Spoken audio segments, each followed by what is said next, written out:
Good afternoon, everyone. On behalf of the Sustainability Reporting Standards Board of ICAI, ICA Aman Charanji Katra extend a warm welcome to all of you for the fourth session of our webinar series organized under the theme Steering India's Sustainable Growth. Today's session is centered around a critical topic, BRSR Preparedness, bridging the gaps, addressing challenges, and enabling a robust reporting culture. To introduce myself, I am CA Amanatra. I am the founder of Himansi Consulting and I will be moderating the session today. Now, moving on to our session for the day for BRSR Preparedness, I would like to introduce our esteemed speaker, CA Ankit Maheshwari ji. CA Ankit Maheshwari ji is a seasoned finance and ESG professional with over 2 decades of experience across financial reporting, sustainability disclosures, and corporate governance. As a co-founder of Iron Advisory, he advises leading companies on aligning with global frameworks such as IFRS and enhancing ESG performances. He has contributed significantly to the development of sustainability assurance standards, collaborated with regulatory bodies such as SEBI and MCA. He has also played a very key role with the ICAI as a special invitee with the SRSB board. A recognized thought leader and a speaker, he drives sustainable and responsible business practices through advisory, research, and policy engagement. Thank you so much, sir, for taking out the time, and I would like you to take your session ahead. Thank you. Thank you so much, Aman, for a wonderful introduction. Very happy to have you all. Let me first place my thanks to the chairman and vice chairman in absentia to drive this series of webinar, and we are at the fourth series. Aman, you have a very vital role to play into this. We would want them with webinars coming up. We would always want these webinars to be very interactive and want participants to, ask relevant questions. As the topic, it's the right time of the year to talk about BRSR preparation, talk about how the gaps can be bridged, what are the key challenges, how do we eventually enable a robust reporting. I think we are exactly at the opportune time. And I have, what I've tried in this presentation for that matter is that uh, the guidance which has come from SEBI on BRSR as well as the guidance which has come from ISF, we will only take up the gray areas, areas which impact ratings, areas which are areas of concern which has interpretational challenges, and so you'll find those key pointers instead of detailing into BRSR. Without any doubt, we will discuss the format also because I know there might be certain audience for which the topic still might be new. So we'll discuss the format. Uh, let me take you through the presentation. With the presentation, I also have the guidance, the format itself, the ISF guidance note and the SEBI guidance note for any interpretational challenges you face. Very happy to receive all tricky questions which you think that could form part of your reporting framework and you are still finding answers to it. I'll be very happy to take these questions interimly. Also, please keep on posting on your chat box. Let's try to make it interactive. Let's try to make it very value adding for the next 1.5 hours, 2 hours together. Hopefully, we derive some quantifiable outcomes out of this presentation and the session.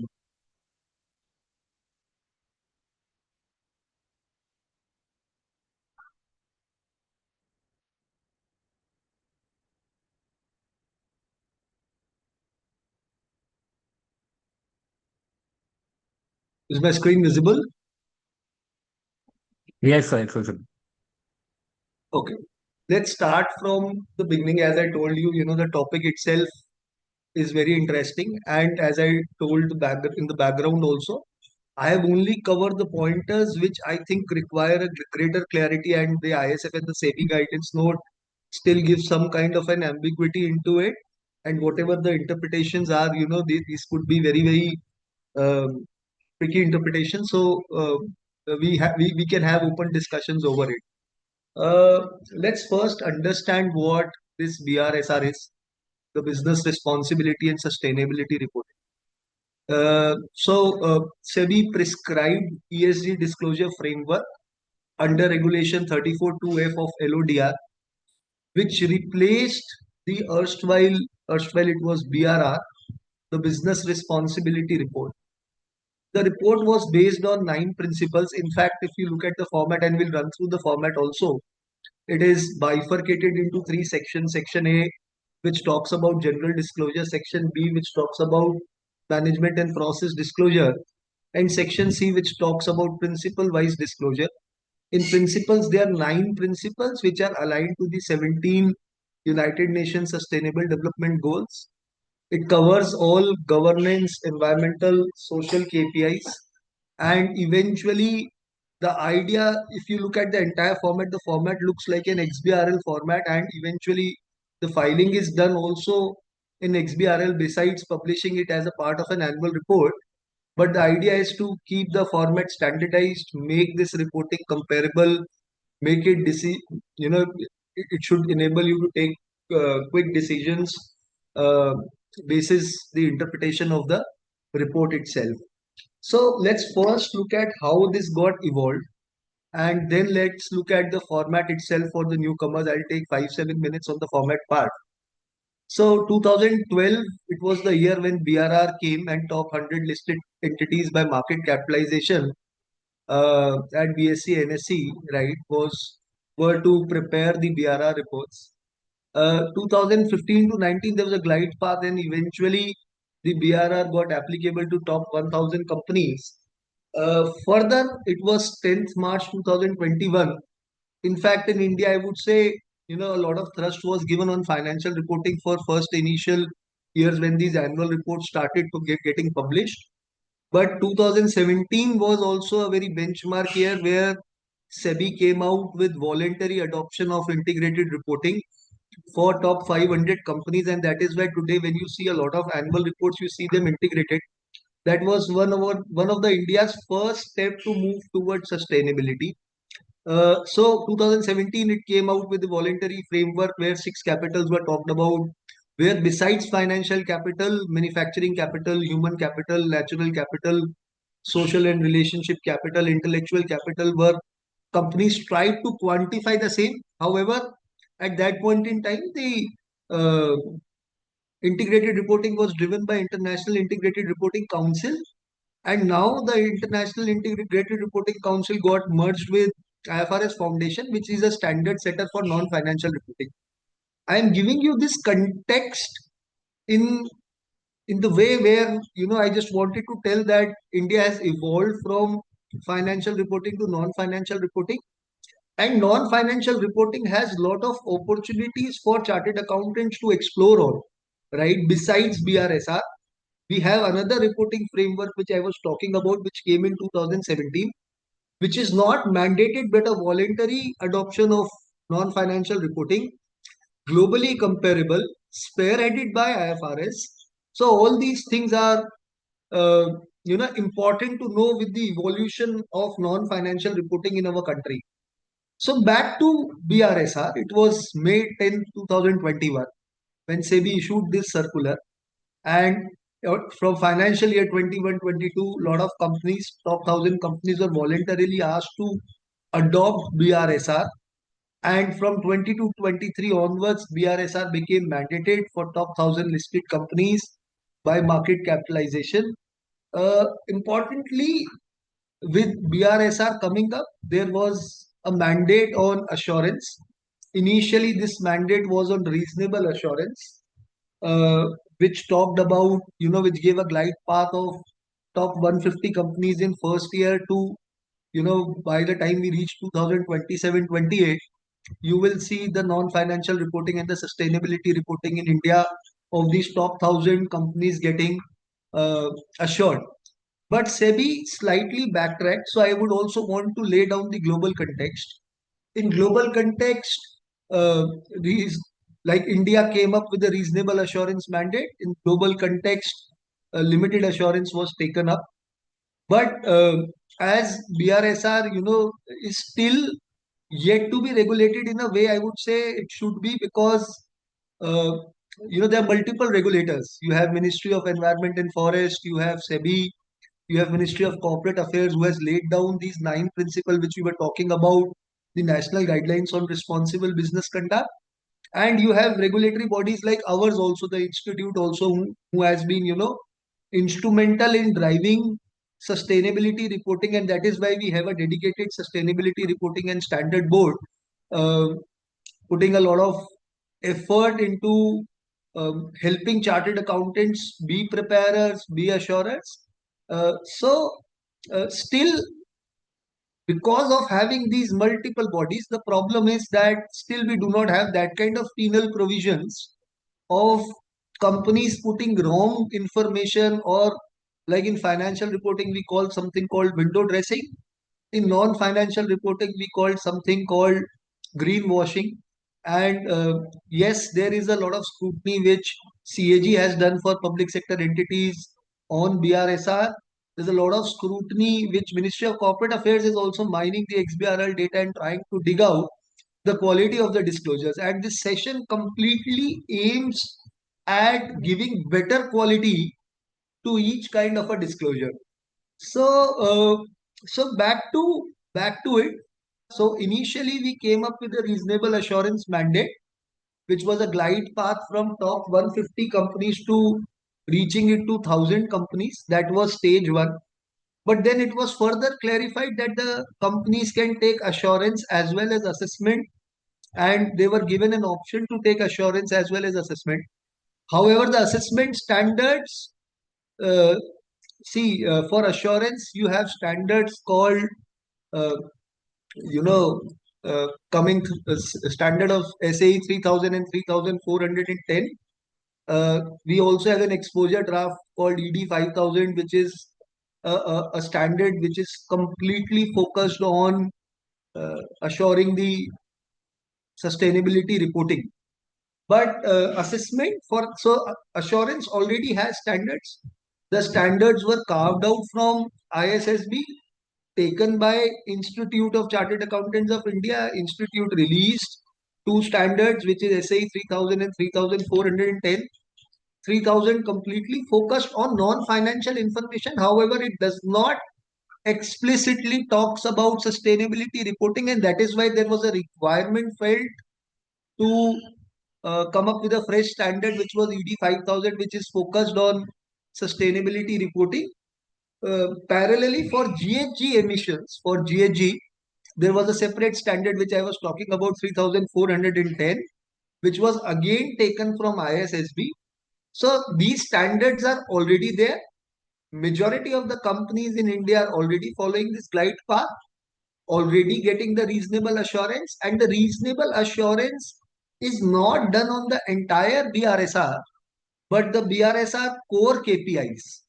So BRSR had BRSR subset, which is, when we look at the format, we will go detail into it, which has 9 critical indicators bifurcated into 2730 KPIs, starting from GHG, energy, water, waste, openness in business, jobs created in smaller town. We'll look into the subset of it.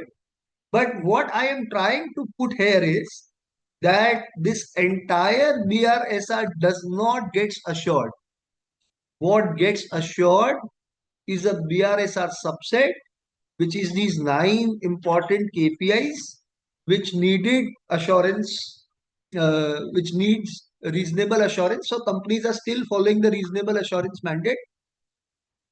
Few more things to add to this. However, when you look at BRSR, you will also find lot of companies taking up voluntary limited assurance or voluntary reasonable assurance other than the KPIs which are listed in BRSR core subset, which means they take voluntary assurance on the entire report. Reiterating what I am trying to come out from here on the assurance part, because that's very important, being a chartered accountant firm.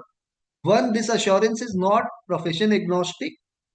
Key bullet points for you to take away, which means that they are not only chartered accountant firms who will be leading the part to this assurance. You will find companies like TUV, DNV, non-chartered accountant firms also already prominent into ISO certifications already prominent into setting up processes, taking up assurance. Point one.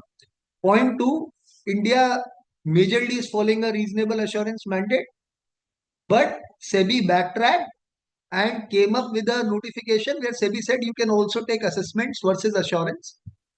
The assurance has to be taken on 9 KPIs, which we will discuss, but still you will find a lot of, at least in top 100 companies in terms of market capitalization, you will find this very frequently that the entire BRSR is assured. This is called voluntary assurance, which could be limited as well as reasonable also, right? So that has been the assurance glide path. Lastly, as of now, the standards through which this assurance is provided is SSA 3000 and 3410. We have ED 5000 ready. SRSB is aggressively working on rolling out ED 5000, which is very specific to sustainability assurance. If you have any questions pertaining to assurance, you can put this forward to me. I'll answer it in due course, but that has been the mandate.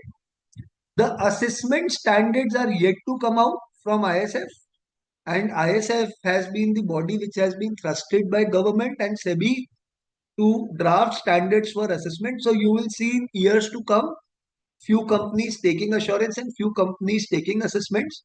However, as a global standard practice, limited assurance is the most common assurance on a sustainability report. In entire context, maybe in India, BRSR came in 2021, but there are a lot of reporting frameworks which are globally present and they also require assurance, like GRI, which was the first mover uh, framework into sustainability reporting. When you go into European side, you will find a lot of companies taking up CDP, which is Carbon Development Program report. You will find ESRS, which is a European standard for sustainability reporting. Similarly, various countries have come up with their reporting frameworks. It also has a background where everything started in 2015 through a Paris Convention, where all companies took their sustainability goals. India's sustainability goal to be decarbonized or carbon neutral happens to be in 2070, which, considering Indian population, is a very aggressive goal. When you look at other companies, other countries, you will find a lot of countries, talking about 2030 guideline, 2040 guideline.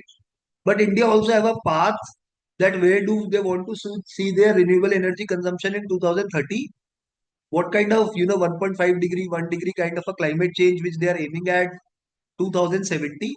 So you will see lot of countries on a monthly basis who all have committed at Paris Convention, putting up their own frameworks. I am very happy to announce that India is one of the first countries to come out with the regulatory framework like BRSR. A lot of countries, even the developed countries on the world, followed post what India did.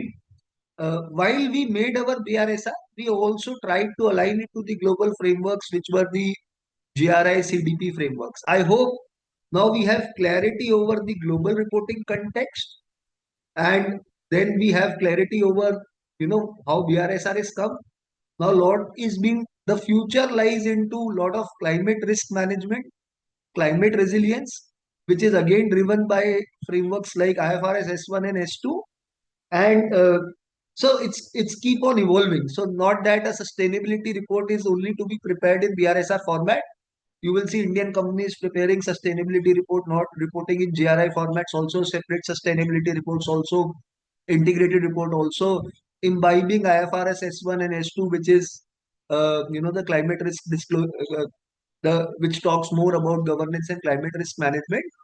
Also, disclosures like TNFD, TCFD, Task Force Climate Disclosure, everything is yet to be made. So this is very right time if you want to explore sustainability as a subject also. And it's constantly evolving. As I told you, from the background of 2017, till now, right? So any questions on it? Happy to take it. Otherwise, I would would want to take you through the format of BRSR in next 5-7 minutes, and then, as I told you, we'll discuss the open area points, right? So we move to the format. By that time, you can put your questions. As I told you, now on your screen, you see the format which has three sections, right? Section A, which is the general disclosure, right? Very basic things are there. Important points which we will also cover it as a part of section is the point 13, which is the reporting boundary. It seeks very basic information like details of business activities, product service sold by an entity, operations, market served, employees, total number of employees, male versus female, percentage, workers, permanent, non-permanent. So section A happens to be a very generic section. The holding subsidiary details, the CSR, some transparency disclosures, the kind of stakeholders and the grievance redressal mechanism are available or not. You see this format being very specific. Then what is very important here is point 24, which is the overview of entities material responsible business conduct, which talks about the material issues being identified, talking about the risk and opportunity uh, arising from a material issue, the rationale for identifying the risk and opportunity, the financial implication, and the approach to mitigate risk. This is an important KPI when you draft it. So in India, the process of identifying material issues is also very important. And usually you will see in India the companies identifying material issues in once in 3 years. Now we have CSRD coming in Europe, and there's a framework which is the double materiality assessment framework through which material issues are identified. So uh, double materiality framework is a framework where the financial materiality and the impact both is taken into account while you identify material issues on x-axis and y-axis. So you will see two things. One, from ESG point of view, as of now, neither SEBI, neither ISF, neither any governing body has specified what should be the way to identify material issues. But generally telling you, the idea is to interact with stakeholders, the stakeholder groups which you see here, right? Which is your shareholders, your employees, workers, customers, value chain partners, right? Any other stakeholders, you can identify regulators as your stakeholders. You can identify other stakeholder groups which you think are relevant to your business. And then you have to roll out questionnaires to them, ask them about material issues, what they feel are material to them, demonstrate it through a matrix. So usually this is done through a surveys. But as I told you, there's no standard format to do it. So you will find a lot of companies doing it through internal circulation of questionnaires also and putting up material issues. So material issues has to come here. The material issues needs to be uh, linked with risk and opportunities. The rationale for identifying also has to come. And wherever possible, and that's a major challenge also when you look at this matrix. Usually, people do not talk about the financial implications of risk and opportunity, and if it is positive or negative, then how do you quantify these financial implications arising from material issues? So India has to mature on this particular uh, table as a whole. So this is all in section A. Then you have section B, which is your management and process disclosures, right? Typically, it talks about policies, procedures, whether the policies have been translated into procedures. And you can see from the matrix that it covers each principle also here, which you will find in section C, which is principle 1 to principle 9. Importantly, what I see here is indicator 6 and indicator 5. So whatever sustainability targets, goals, and commitments are defined by an entity on all three fronts, which is your E front, S front, and G fronts, which is your environment, social, and governance front, which needs to be also specified principle wise from principle 1 to principle 9. What kind of targets have been taken should be mentioned here. Still, I would say when you look at top, I see the mandate is on 1,000 companies, but eventually you will see at least 1,300, 1,350 entities doing BRSR because of the uh, the way the market capitalization is calculated starting from July to December. So companies also do voluntarily who are very close to the range of 1,000. So when you look at the data of these 1,200, 1,300 companies, eventually you will find not even 10 to 15% companies are able to take quantifiable targets.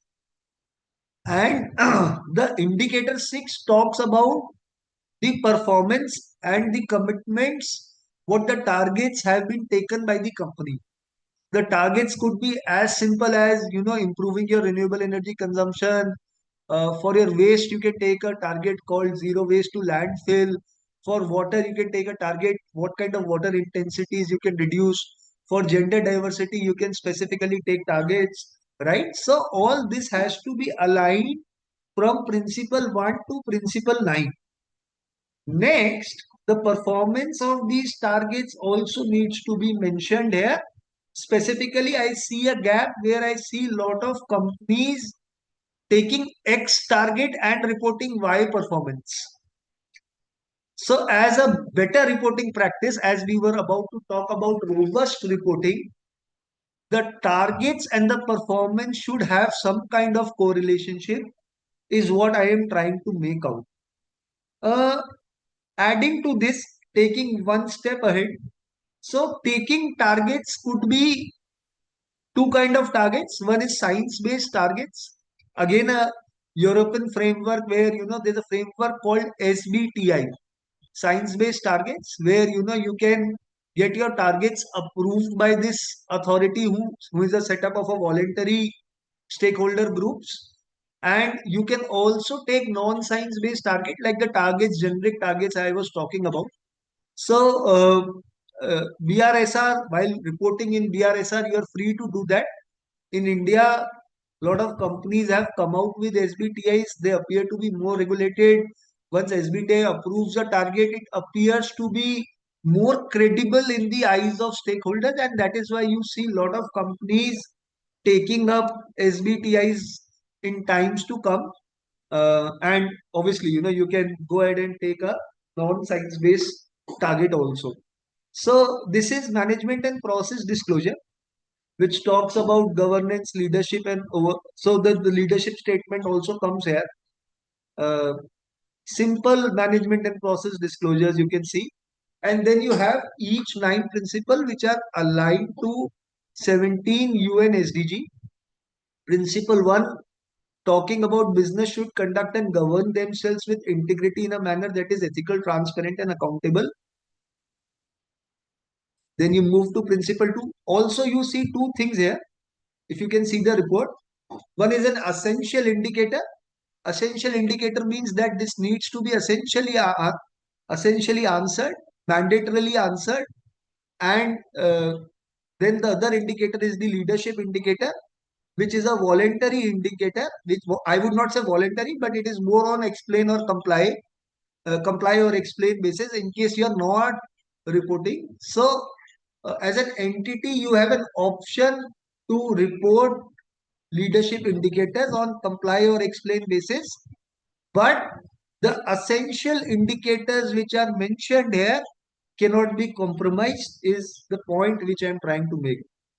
Hope I am able to clear and the pace is not very fast, right? Yes, sir. Okay.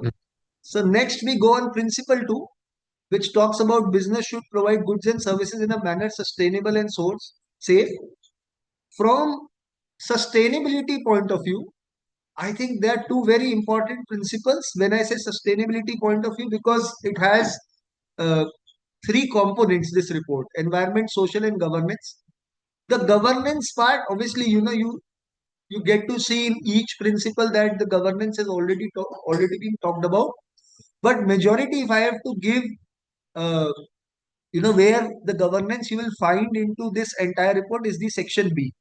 So principle 2 and principle 6 are those sections which are most focused on environment. And these are those sections where chartered accountants face maximum problems while they are being preparers or assurers. And these are those sections which I have covered as a part of my presentation also. So here you see, uh, companies talking about sustainable sourcing, companies talking about how they are reclaiming their products, talking about the extended product responsibility rules, right? We have rules for battery. Now we have from 1st April 2025, we have rules for car. All this has come up, including life cycle assessments of products, still at a naive stage. But I would say a lot of companies have undertaken life cycle assessments, uh, both kind of life cycle assessments from cradle to gate and cradle to grave. And companies have to report their products as to their, the life cycles have been assessed or not, and what kind of. So broadly speaking, a life cycle assessment is a kind of a report where you can tell on a product basis what kind of emissions have been made from, incepting a product to ultimately disposing, that is cradle to grave. And if we are talking about cradle to gate, then ultimately while it is dispatched from your factory. So these assessments are also done. However, it is still a part of leadership indicators. Then you have principle 3, which talks about business should promote well-being of all employees, HR principle, including those in their value chains. And it talks, we will discuss critical KPIs from the presentation. Just wanted to highlight you how does it looks like. Principle 4 talks about business should respect the interest of and be responsive to all its stakeholders. Simple principle, uh, limited indicators needs to be reported. Principle top 5 talks about business should respect and promote human rights. Then you have principle 6, business should respect and make efforts to protect and restore the environment. And that is why I told you, if you ask me what is the heart of the report and specifically on environmental front, then I would say principle 6 is the principle which we would maximally talk about, and which lot of people from finance background would refrain to talk about. But if we have to make a mark into this reporting or assurance, I think we cannot go without principle 2 and principle 6. Rest all, I think, is a very, very generic data, very easy to interpret. SEBI already has a guidance over it. ISF further has issued guidance over it. Should not be a challenge. So I would take 2-3 minutes on principle 6 also. So it talks about total energy consumption. The first thing which you have to report, which is when you talk about the energy consumption, you talk about the electricity consumption. In electricity, you talk about both renewable and non-renewable consumption. In the following principles, you will see the fuel consumptions, the energy intensities. Then you talk about water withdrawals from whichever sources, water intensities, which is and you will also see every company reporting energy intensities, as well as in PPP, purchasing power parity, for a global comparison. So energy consumption divided by turnover is energy intensity. Similarly, total water withdrawal by water consumed by turnover is water intensity, and mark to PPP. We'll discuss what PPP is, and then you have the GHG emissions, your SOx, NOx emissions, the stack emissions, which needs to be reported here. Overall, so first you see these emissions in uh, joules and the energy consumption in joules and kilojoules. But the most important part of report is the scope 1, scope 2, and scope 3 emissions. Scope 1 emissions are the emissions which you are directly doing, emissions which you are doing by burning fuel, emissions if you are an energy generator, by producing electricity, lubricants, refrigerants, all these things which are forming part of scope 1 emissions. So scope 1 emissions are the most direct form of emissions which needs to be listed down. They need to be listed down in metric tons of CO2 equivalent. You have conversion factors to use it, be it DEFRA, be it IPCC, be it lot of standards which we will discuss. The scope 2 emissions are the indirect form of emissions, right? Which is the purchased electricity. Primarily, that data is reported. But earlier, you were reporting it in joules and kilojoules, where you were reporting the total energy consumption. Here, you are reporting it in carbon and carbon equivalent. So, you report your total scope 1 and scope 2, which is the most direct form of emissions. Electricity is on scope 2. Rest, what directly you produce carbon is under scope 1, which I told you, biofuel, petrols, diesels, all things which you are burning directly is scope 2. And then you have your scope 3 emissions, which talks about, the most indirect form. Then you have 15 categories of these emissions, from raw material to financed emissions. As simple as if your employee is commuting through a vehicle and he's burning some petrol out of it, these emissions are also considered indirectly as a part of the entity's production process and also needs to be reported. The emissions which your value chain partners are doing, be it upstream or downstream, are also considered to be a part of scope 3 emission, which means for manufacturing a product, if you have procured a raw material, right? So your upstream value chain partner, your supplier, or emissions also needs to get accumulated in the production process of what your entity is doing, right? So in totality, you have both scope 1, scope 2, scope 3 emissions also. You have details pertaining to waste where you have to talk about the total waste generated, e-waste, biomedical waste, construction and demolition waste, battery waste, radioactive waste, other hazardous waste, non-hazardous waste, how much is recycled, reused, recovered, right? And the category of waste, right? Be it landfillings or there's other disposal options. We will come into detail, but telling you that all these things form part of your principle 6, which is the most important principle when we talk about the BRSR thing. Then you have principle 7, where we talk about business when engaging in influence public and regulatory policy. So the policy advocacy part is covered in principle 7. Principle 8 talks about inclusive growth and equitable developments, which talks about, whether the entity has undertaken social impact assessment, any rehabilitation, resettlements have been done or not, mechanism to receive and redress grievance on the committee, percentage of input material sourced from suppliers. This is something which is to be assured also, how much is directly sourced from MSME, how much is sourced from neighboring districts, and the leadership indicators following it. And the last principle, which talks about business should engage with and provide value to their consumers in responsible manner. So it talks about, mechanism to respond to consumer complaints. Uh, we will discuss this also, the kind of complaints consumer does. And when I look at, top 50 100 companies practice, I see a lot of companies here also do not present a very fair data. Lot of complaints which are pertaining to data privacy, advertising. Still, companies feel very hesitant to put their numbers against peer. For example, if there's an advertising related complaint, company would prefer taking it to other.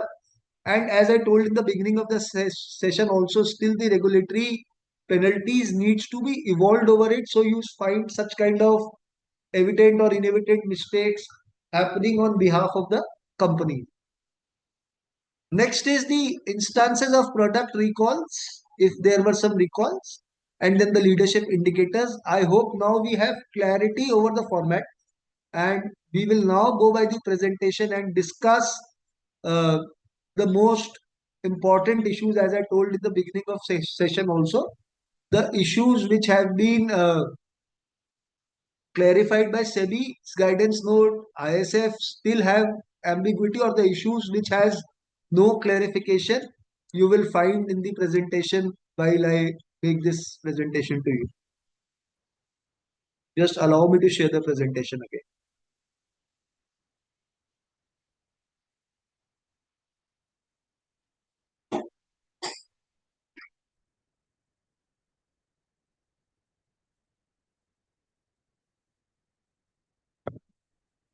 So issues which we will discuss today, right, which I think are the gaps, and if we, uh, if we are able to deliberate these or these together, I think we might be able to find better answers, better reporting, better assurance over these KPIs in times to come. So the first issue is the reporting boundary issue, which we shall discuss. Then the second is openness in business, which was initially a leadership indicator, became an essential indicator, and after becoming an essential indicator, forms part of BRSR core subset, which I was talking about, the 9 KPIs. Then we'll talk about jobs created in smaller town, what kind of mistakes companies are doing here. We'll talk about KPI called gross wages paid to women and how do you calculate it. We'll talk about the lost time, injury and frequency rate. We will also talk about the employee well-being measures and how they are reported. We'll cover up the waste disposal and the coverage and the gaps, water withdrawals versus water consumptions, and the guideline of Central Groundwater Department.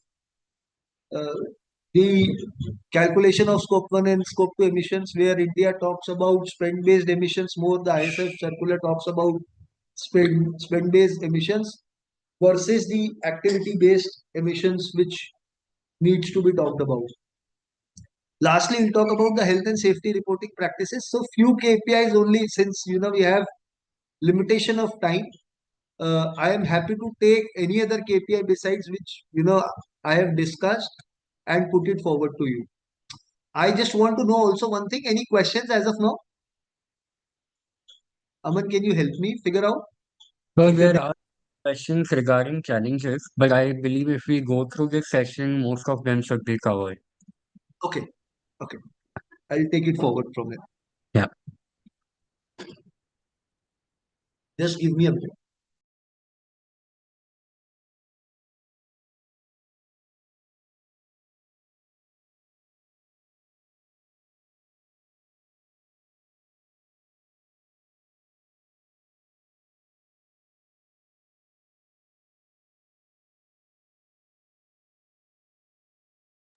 So the first area which we discussed today is the reporting boundary area, right? So as you recall, general disclosure, we were talking about the reporting boundary, right? BRSR requires the companies to clearly disclose whether they are reporting on standalone or consolidated basis. Now, this is important. So, companies like Reliance report on standalone basis, which means that out of the total emissions which they are doing, only 40-42% are being reported if they are not covering their subsidiaries into it. The reporting boundary should align to the financial reporting boundary. Just like our financial reporting, we have standalone and consolidated financial statements. Similarly, in non-financial reporting, you have both standalone and consolidated reporting boundary. Uh, so you have an option, which means companies have to give first an answer. Usually, you will see companies giving binary answers, which is they say that they are reporting on a standalone basis and or the consolidated basis. But operationally, there's a confusion. I can give you an example of a bank who reports at only 8 major locations, having more than 5,000, 6,000 branches, and still saying that my reporting boundary extends only to standalone. So, a bank which has excluded 5,000 branches from its reporting in India still claims themselves to report on standalone basis. The point which I am trying to make here is that the operational boundary also needs to be defined very clearly. So if you are reporting on 8 locations only out of 5,500 locations, probably these are those 8 locations. And I don't deny the fact that they would constitute maximum emissions, but you are still expected to disclose this as a part of narrative. And that is why I'm saying binary answers have to be there where there's exact clarity. I see a multinational company quoting that they have reported it on consolidated basis. However, not collating at least 2 subsidiaries out of the 25 subsidiaries, which again gives us confusion. So while if there's a binary answer, which means there's no exclusion or to it, then you say standalone or consolidated. If the answer has some ambiguity, for example, you will see majority of the manufacturing companies reporting emissions from their plants only and maximum their head office, their warehouses, their leased premises, lot of operational facilities where there are maybe, I would not say major, minor emissions, but their emissions are still not reported and the company still choose to report it over standalone.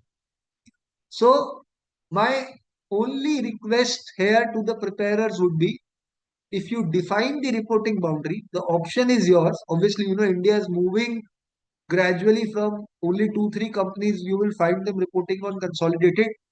Majority of them are reporting standalone. In standalone also, I'm telling you, majority of the reporting is done only of their plants and offices, major plants and offices. Still, this requires investments also, this requires commitments also, this requires penal provisions also for companies to extend their procedures and emissions, capturing of data to the smaller facilities also. So that's the point to discuss. If not, then your operational boundary also needs to be very clearly defining what are the exclusions. Like in the case of bank, I gave you an example. If we are saying that it is on standalone and we are not including all the branches or majority or some more offices, then as an exclusion, this is the place where you have to report that this shall be, these kind of facilities, operational facilities are excluded, besides reporting it on standalone basis, right? So we have an example here. I have tried to retrieve uh, the report for Tata Steels, and Tata Steels you can find on the reporting boundary. I am reading this question for you just to give you more clarity and hands-on experience how the best practice is. So I felt the best practice while somebody defining their reporting boundary happens to be of Tata Steel, and that is why I have put it up on your screen. So the question we are reading 13 point, are the disclosures under the reporting are the disclosure under this report made on standalone basis or consolidated basis, right? Now you read the answer and the comprehensiveness, so you don't find a binary answer here, which is standalone or consolidated. They define the financial, environmental, social, and governance disclosure made this report are disclosed both on standalone and on consolidated basis. This is one of the unique case studies where entity decides to put their BRSR both on standalone and consolidated. They also talks about, because the reporting boundary keeps on changing during the year, if you do a demerger, if you acquire a company, they also form under the part of consolidated boundary, and the exclusions and inclusion needs to be calculated, and that's what they are specifying. It should be noted that the mergers of the following Indian subsidiaries of Tata Steel have been approved by respective jurisdictional authority, and they talk about three entities here. Accordingly, the companies have accounted mergers retrospectively of all periods, which means that you have to reinstate your prior period items. As per Ind AS 103, gave the applicability, the logic of how they wanted to restate the numbers because of the merger of three new entities, because the BRSR talks about two data. See, try to understand. So if you are preparing the BRSR report for 25-26, you have to also report the data for 24-25. Now, if three entities are added to it, my data becomes non-comparable from 24-25 to 25-26. And that is why the retrospective addition is done in the previous year to make the data comparable. And company under the reporting boundary has stated this clearly. The next is the consolidated disclosure of Tata Steel, includes performance of Tata Steel Limited and its 9 key subsidiaries. They talk about their subsidiaries. They also talk about the percentage. You can read down. These companies constitute 99% of Tata Steel's consolidated revenue, 95% of Tata Steel's group employee base, and 99% of Tata Steel's group emission footprint. It should be noted that on account of change of boundaries of the standalone due to merger and consolidated disclosure, the inclusions of new entities in disclosure boundary, the financial year 23-24 has been restated based on the revised boundary. That's what I was talking about. So in this report, you will find that Tata Steel Limited standalone is also there. Tata Steel Indian entities, they have reported it separately. And the Tata Steels, because they have foreign subsidiaries, they have reported it separately. And the basis of reporting has been again very clearly mentioned here. All indicators, so now they have disclaimed it. Very important points, and that's why I am putting up. In none of the companies you will find this kind of comprehensiveness in the reporting boundary. All indicators have been consolidated without adjusting for minority stakeholders in the relevant group entity wherever applicable. GHG emissions reported under GHG protocol is on consolidated basis on operational control for key subsidiaries. Equity consolidated emissions of joint ventures are also included in scope 3 under category 15 investments. Intercompany adjustments have been undertaken. The reporting revenue total capex RETs on consolidated basis unless mentioned otherwise. Energy consumption is reported on secondary and primary energy consumption. The reporting period ranges from 1 to 3 years and is aligned in prescribed SEBI format. For 24-25 was an important transition year because of new plants commissioning. So the company is also stating if you find the emissions very high comparing to my previous year, it is because of the new facilities which have come up, and the industry standards on reporting BRSR core issued by SEBI has been referred, is what they have tried to put up. So that's the kind of reporting boundary. So I think now we have this clarity that uh, reiterating this point. One, I think the more comprehensive you design this reporting boundary for the stakeholder, the better it is for him to interpret, cross-reference, as well as compare it with the previous periods. All this becomes critical. The exclusions, while if you say the exclusions have to come out here, and once it comes out here, then at each KPI you're not required to put inclusions and exclusions. Some of a very common mistake company does it that as at each KPI, for example, while they're talking about their employee strength, they are reporting for all employees at all locations, including warehouses. But when they talk about their energy water data, maybe energy still can be taken to all locations, but at least water and waste data, then they start putting their exclusion. Please put your exclusions here itself, and irrespective, you are not allowed to do it. But still, if you are playing with the reporting boundary, the inclusions and exclusion needs to be put here. I hope the reporting boundary point is clear. So now we move on the second principle, second KPI, which is the openness of business KPI, which talks about, as the indicator itself suggests, the indicator is drafted with an intent that the business needs to promote small businesses. And that is why in this BRSR, it talks about inclusivity, which is a sustainable development goal, and how do you create an inclusive environment.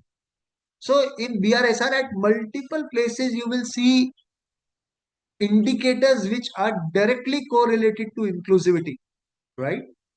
So one is an indicator of openness in business where it's talking about how many trading houses the business is supporting, which is the small trading houses.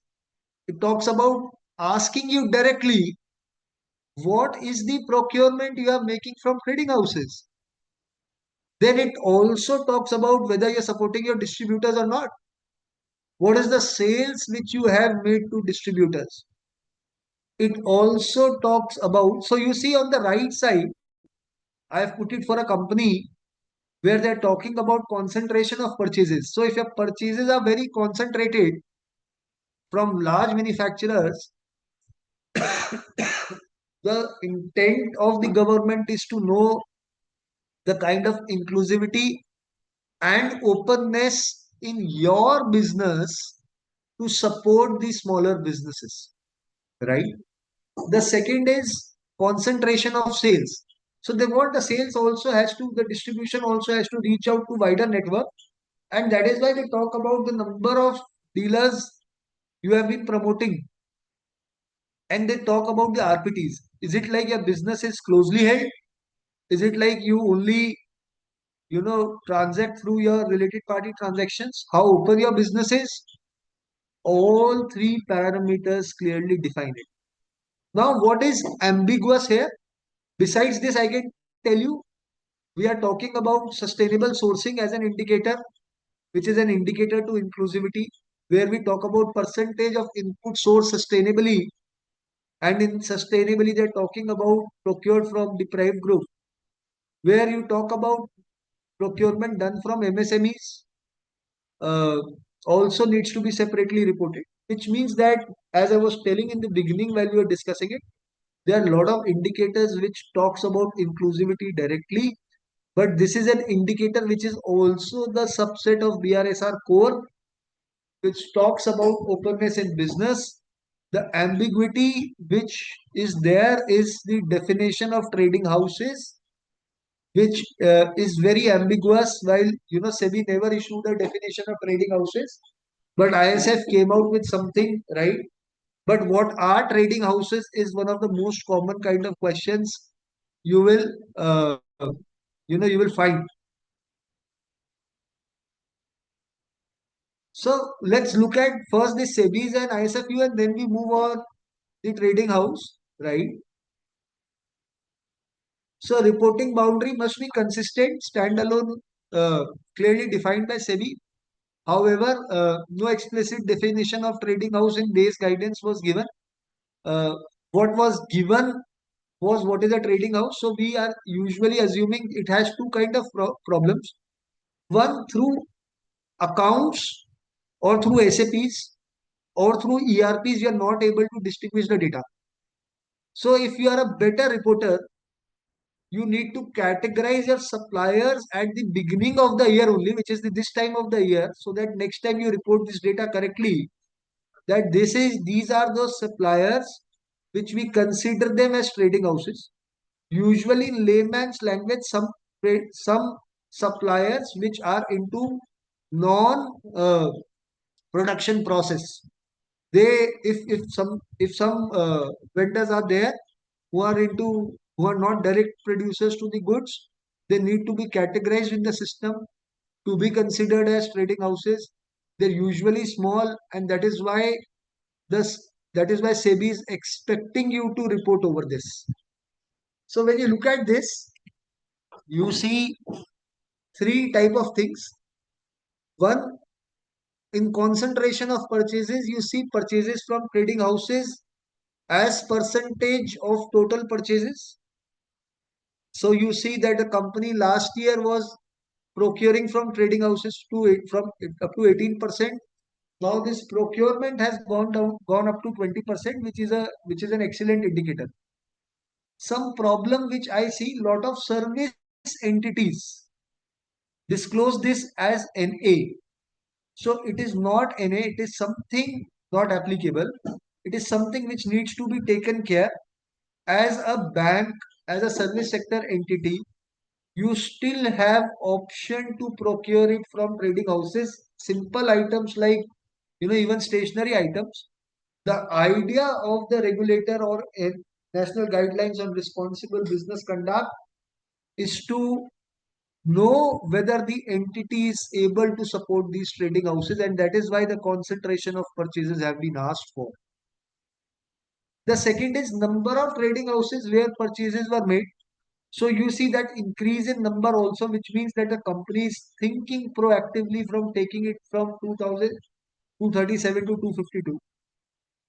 And it talks about the purchases from 10 trading houses, top 10 trading houses, which has gone down, which means that the company has included more people to be participative, and the company has, so you actually now can correlate the metrics that from 237 it has gone to 252, which means company was able to support 15 trading houses extra, and the concentration of business from 10 top 10 business houses also has gone down, right?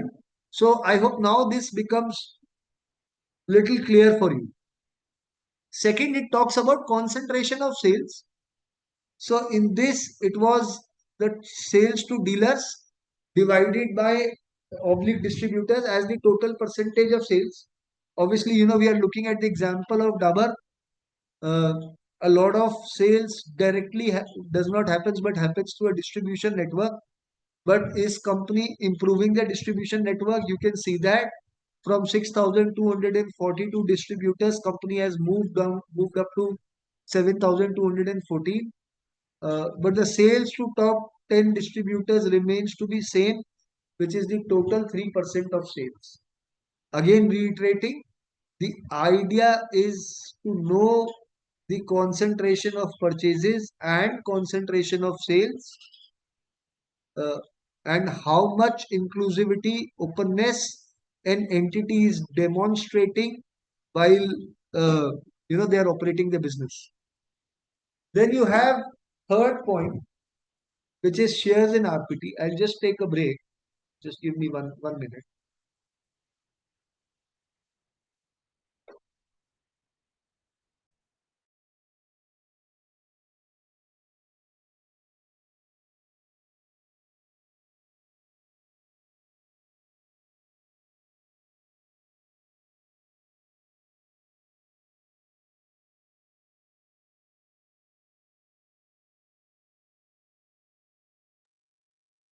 The third aspect is the share in RPT, right?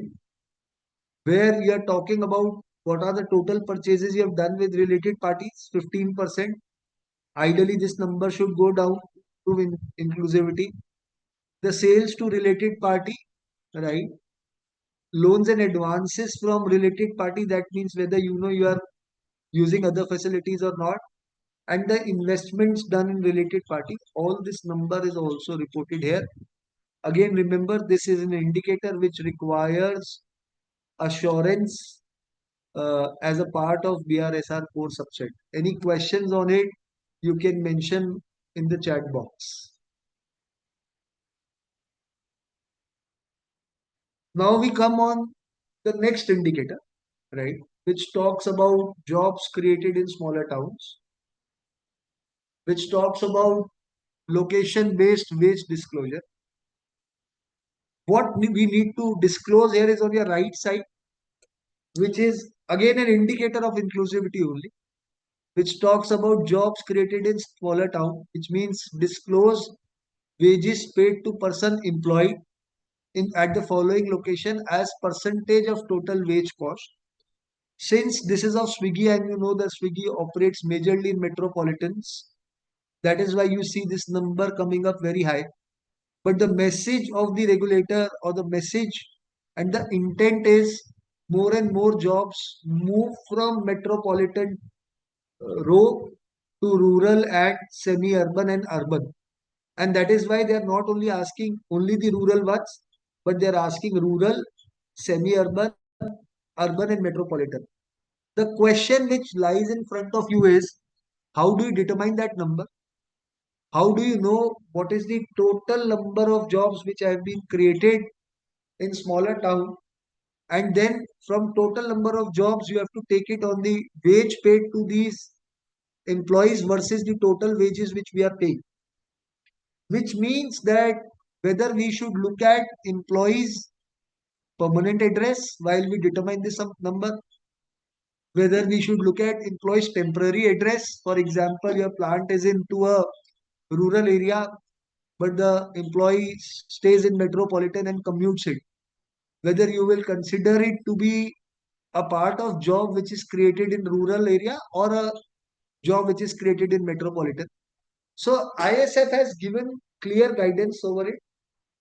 ISF says that you should only look at the location where he is serving as an employee, which means if the plant is into a rural location and they have defined the population also, the population is 10,000 for rural, which also means that this, because India has their last census done in 2011, so usually companies are considering that census only to determine this number with the categorization into rural, semi-urban, urban and metropolitan.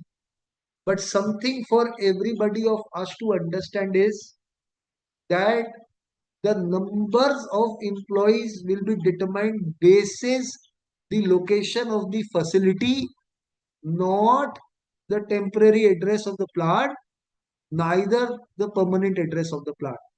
Oh, sorry, not the temporary address of the employee, neither the permanent address of the employee, but the location where he is serving as employee. And the census to be considered is our 2011 last census which we have done to divide it into rural, semi-urban, urban and urban. So I think what it covers is all the employees, workers and contract labor.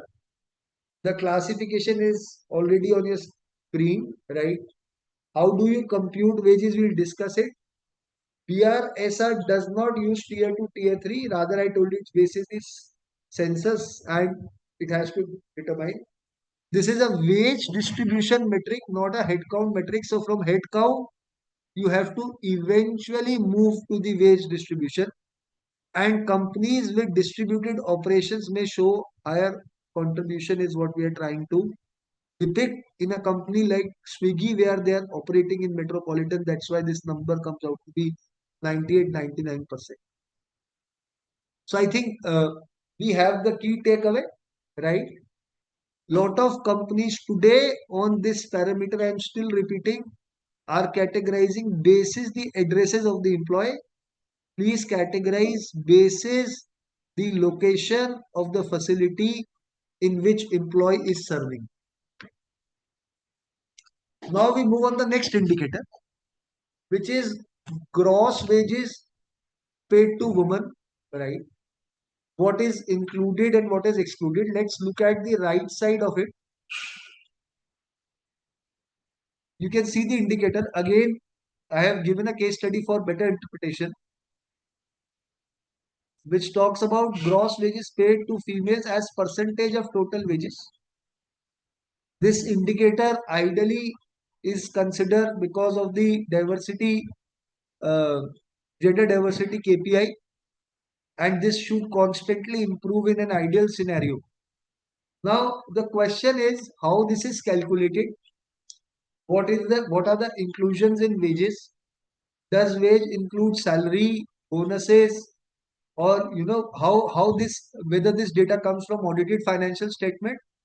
So it's very clear what is inclusion and what is exclusion. Let us first look at it and then we come back on the slide.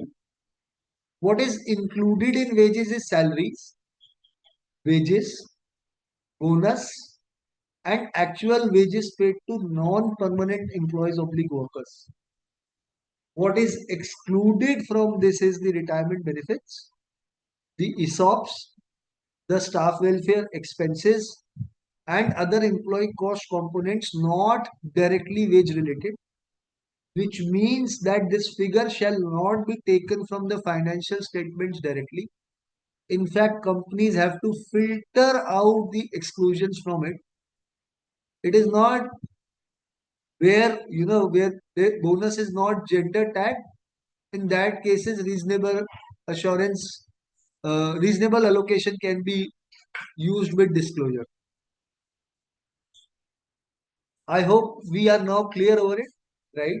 So, two important things: the inclusions and exclusions of wage and the bonus, if accrued, has to be apportioned between male and female staff on an appropriate basis, is what we need to understand while we dig out this parameter. Aman, do we have any questions up to now? Yes, sir, there's a few. Um, I think we can discuss them because that would be better. sure, sure. So, one of the questions is that which BRSR disclosure is the most challenging to comply with, and why would you feel it is the most challenging one? So, see, there are some complex disclosures. I feel if you ask me, then obviously scope three disclosure of scope three emissions is the most challenging one, considering India is still not mature enough to as a country, not India, even the world is not mature enough to uh, go to their value chains, capture data, capture employee emissions, capture finance emissions. Very complex. And scope 3's calculations are at basis GHG protocol is very challenging. Second, the stack emissions. So usually the companies follow the practice of quarterly calculating the stack emissions, right? And consolidating at the year end. And obviously, quarter on quarter the figure changes. Then how do you consolidate it over a period of time? What is to be considered as a part of stack emissions? The compliance which you are making it to pollution control boards versus uh, actual calculation. So we don't have SOx NOx meters. Also, I'll tell you, a lot of these are some complex parameters only. For example, while we talk about renewable and non-renewable energy, very basic thing, right? Now the expectation is I should also talk about my wheeled renewable energy, my non-renewable energy, my green tariff energy. Uh, However, the reporting format does not align to it completely. The Right. format only talks about renewable and non-renewable, so I have no option but to go to my grid emission factor and get it calculated. Now the Hmm. grid emission factors are also this comes from CRC, Central Electricity Regulatory Commission, Right. and you have to actually ascertain whether on a grid what percentage of renewable energy is attributed. Basis that you can take the grid emission factor. Hmm. Last, I feel while we are obviously defining our scope 1 and scope 2 emissions, specifically scope 1 the carbon equivalent, the factors which are used are very different. So I can take you to the ISF note. You look at the factors. Hmm. ISF itself prescribes, so many factors to consider. Just 1 minute. This is the ISF note.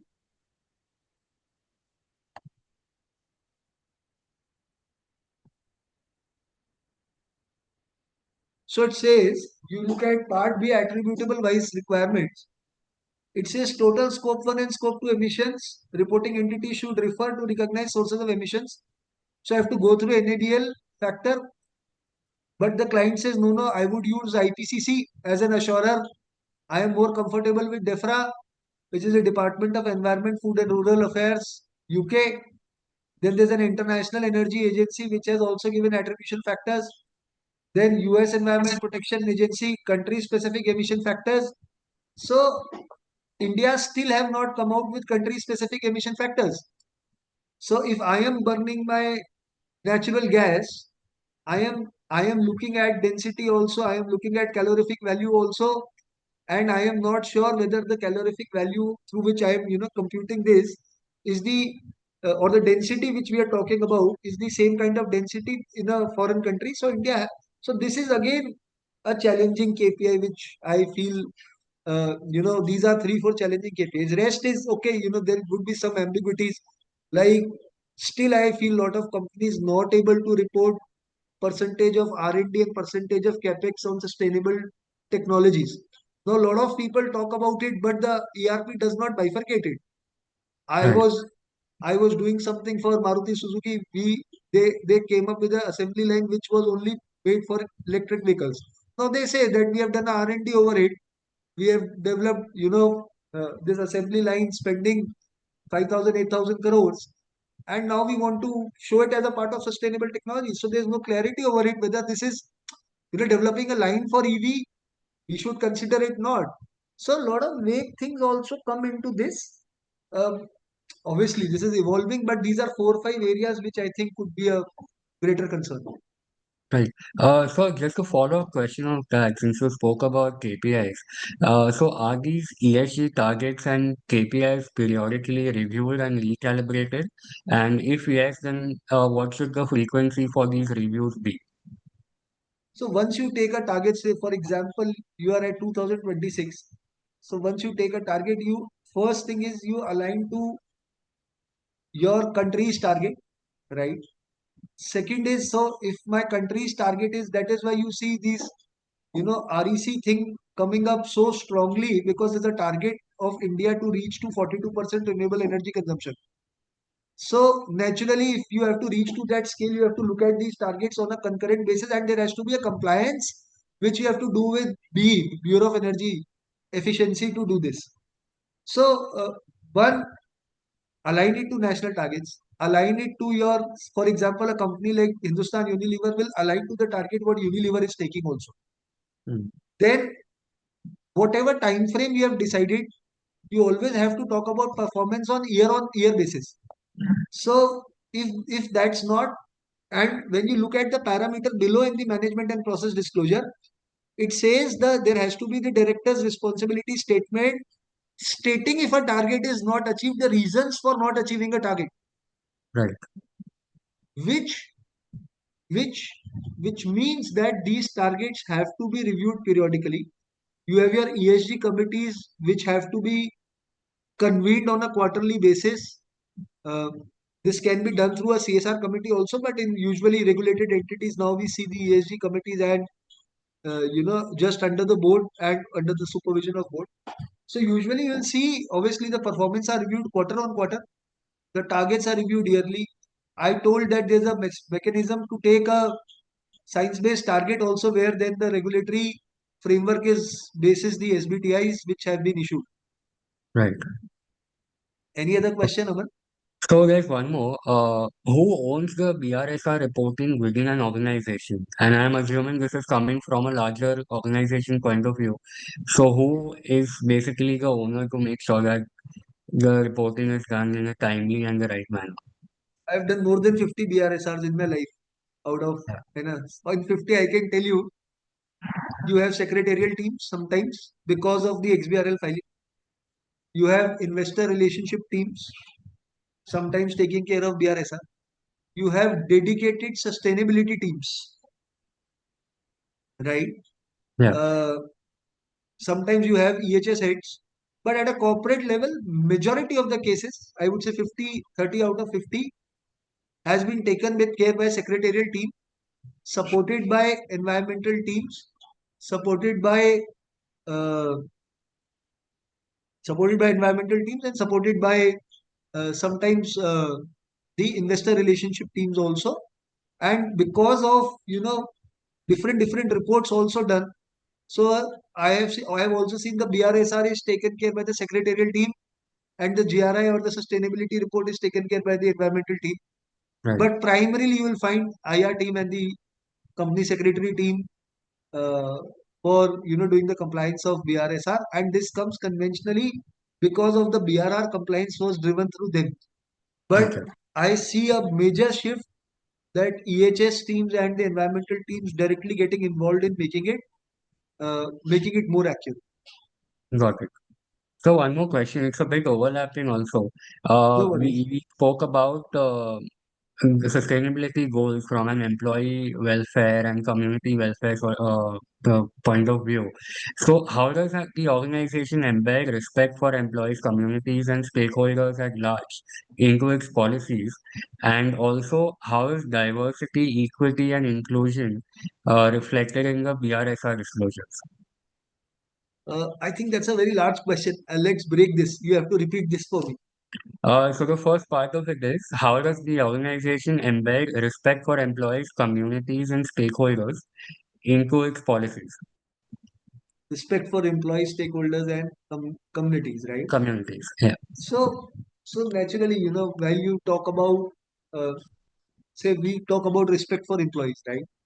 So we are talking of one thing, and then the follow up to this is how diversity is there. So I'll Hmm. take you to the format again. Okay. This will just help you. So I think the So screen. frozen, so you might have to unshare and share it again. Okay, just 1 minute.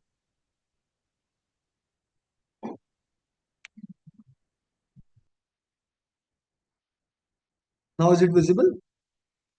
Yes. Right. So let's look at how employees have been respected, right? So you look at a parameter which is appearing on your screen called detail of measures for well-being of employees, where you're talking of, the percentage of employees which are covered by my health, my accidental, my maternity, paternity, and daycare facilities. Similarly, you're not only talking about the permanent and the other than permanent employees, but you're talking about the workers also. In fact, the entire HR data throughout the report is categorized on male and female, considering that the percentage of benefits to, because you're talking about diversity, Yeah. inclusivity, considering both the factors itself. Now you look at the details of retirement benefits. Again, for employees, you look at great parameters like return or to work and retention rates, Hmm. who took parental leave. So BRSR is going to an extent that after 12 months of a maternity, whether the female actually returned to the workplace or not. So that's how you can, all these parameters you can take care of. Now, when you talk about stakeholder groups, then they talk about the stakeholder complaints, right? They talk about the stakeholder grievance mechanism. They talk about, uh, you know, having a code of conduct policy for each class of stakeholder. So all these things are correlated, and BRSR actually talks about these things only.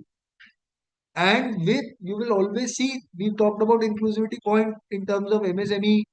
We talked about uh, openness in business.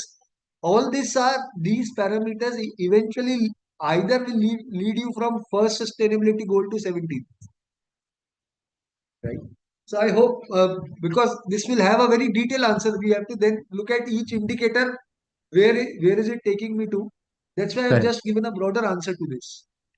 No, no, absolutely. I think that answers it to a certain extent. Again, on one more part, how are the adaptability efforts, which includes process changes or innovations, documented in the reporting? And also to just follow up with that, are there any internal audits or assurance processes to validate these qualitative aspects? We have two questions. Question one was, How are the adaptability efforts, which uh, include process changes or innovations, how are they documented in the reporting?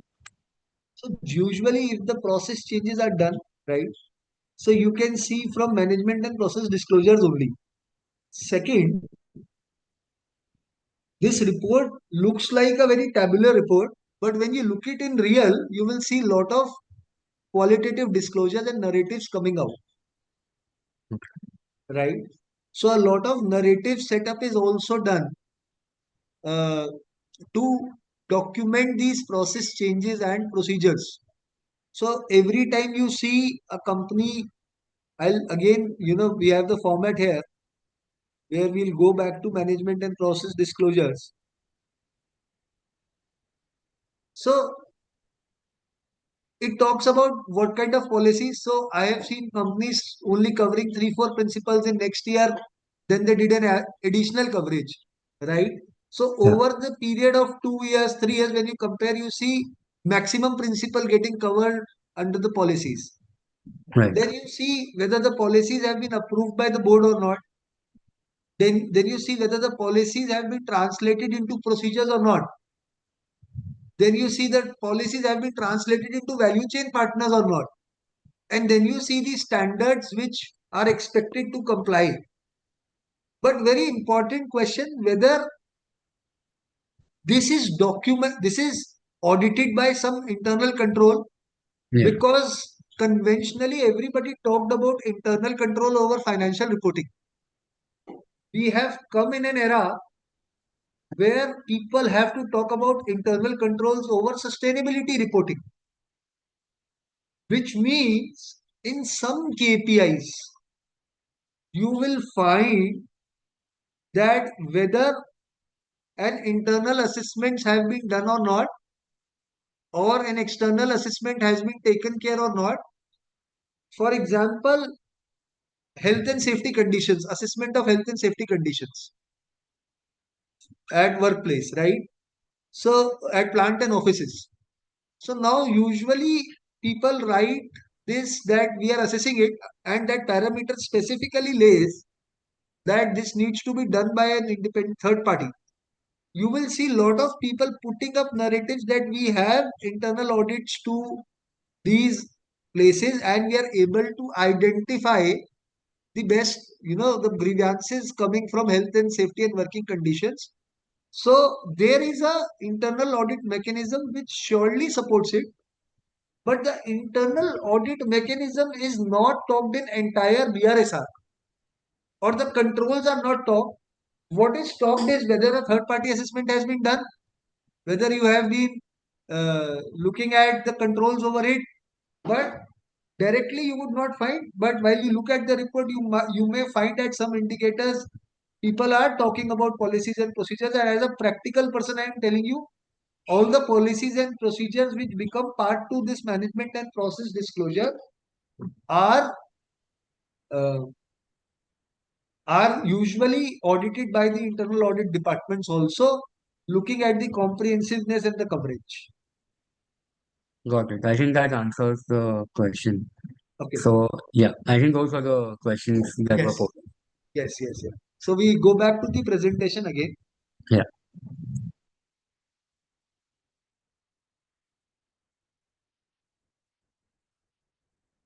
So I think we are done with gross wages paid to females, right, women, inclusions, exclusions. Let's look at the next KPI, which is the lost time injury frequency rate. Very important KPI. Again, somebody was asking that on employee well-being, what kind of things have been reported. So you have to report, you can see on the right side, which talks about what is your lost time injury frequency rate per million persons hours worked. What are the total recordable injuries? What are the number of fatalities?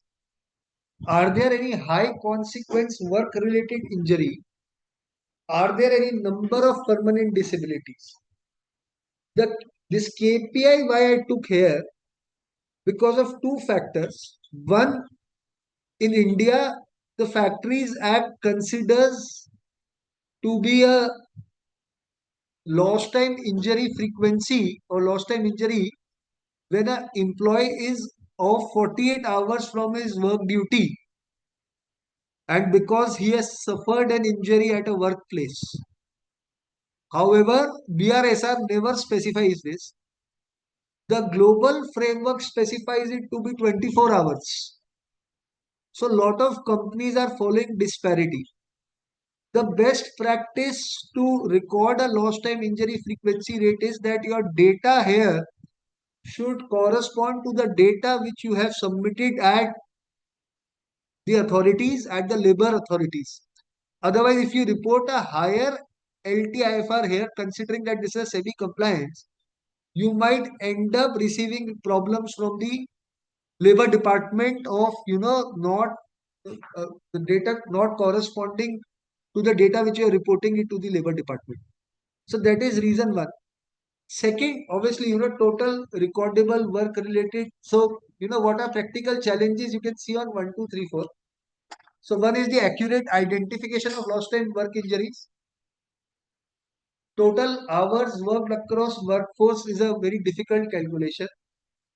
Company, as I told you, have compliance data, and that's the data companies are usually reporting, right? And this data, if what is the concerning point is, if this data does not matches the data which you have submitted to the factories department, I think the real problem start there. Now we come on employees well-being measures, right?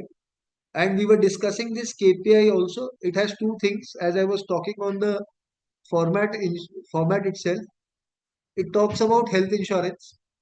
It talks about accidental insurance coverage, maternity benefits, paternity benefits, and daycare facilities. But the guidance note also talks about that there could be additional well-being measures you can include.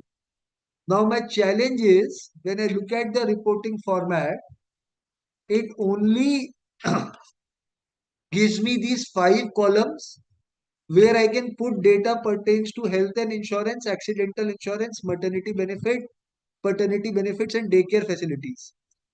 Following this, it also asks me to report spending on measures towards well-being of employees and workers, including permanent and other than permanent, which means on standalone you have to talk about what is the cost incurred on well-being versus the total revenue of the company, and on consolidated also this is being given. And this may include data beyond accidental healthcare, paternity, maternity, and daycare, but the format does not give me any columns to insert it. So usually as a part of XBRL, I have to add a note to this so that my data of those 5 plus any other benefit which I have considered it as a part of well-being corresponds to what is appearing on your screen at C, which is the total well-being measures versus the percentage of revenue. As an opinion, we can tell you that, usually I always recommend companies to only report on these 5 parameters and calculate the well-being measures basis these 5 parameters. But still, if sometimes companies go way beyond and incur, then it should be directly related to health and safety. I see lot of companies having indirect expenses like the guest house expenses or something like that, which is more indirect in nature, which is more like a facility considered to be as the part of well-being measures. So this is something which needs uh, care and attention. Then we come on the waste disposal matrix. Any doubts on well-being measures you can tell. Still, one aspect which I missed as a part of well-being measures is the revenue from operations, right? What does it include? So you have to exclude other incomes from it, right? Additional benefits and additional columns can be incurred as a part of explanatory notes only, right? And as a caution, I am telling you, expenses which are not directly incidental to well-being should be avoided to be included, even they look like employee welfare expenses, but you can't consider all employee welfare expenses. My recommendation would be stick to accidental maternity, paternity, daycare, quantify them, put them as a number so that there is no disparity of data.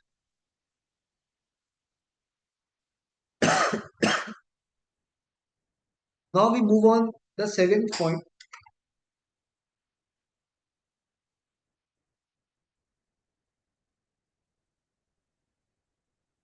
which is the waste disposal matrix, right?